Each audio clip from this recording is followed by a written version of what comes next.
Aw min b'mod żbaljat jaqgħad il-qima mal-mod kif tirċievi l-Ewkaristija.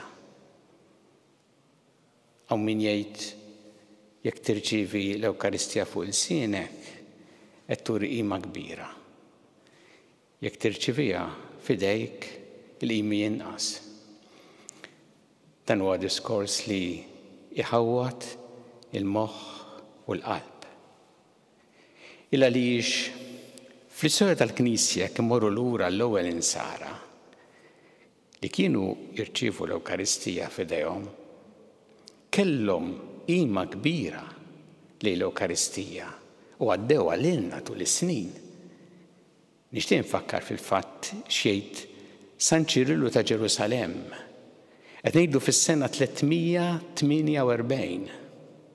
Jgħid hekk, meta tersa titqarben, tersax b'idejk miftuħa jew biswaba ta' jdejk mhux ma' xulxin, imma idek ix-xellugija għandha tistrieħ qisha fuq tron fuq idek il-leminija.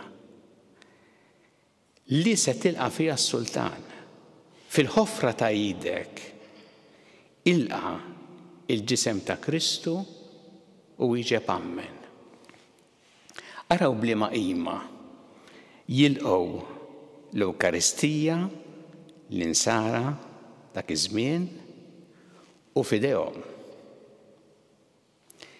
Kellhom xi diffikultà li f'idejhom? Ma kellhomx. Kellhom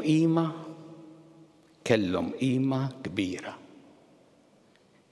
U għalhekk aħna rridu niftakru illi hu b'dan mod illi aħna nersqu lejn l-Ewkaristija biex nirċievu l-Ġesu fina.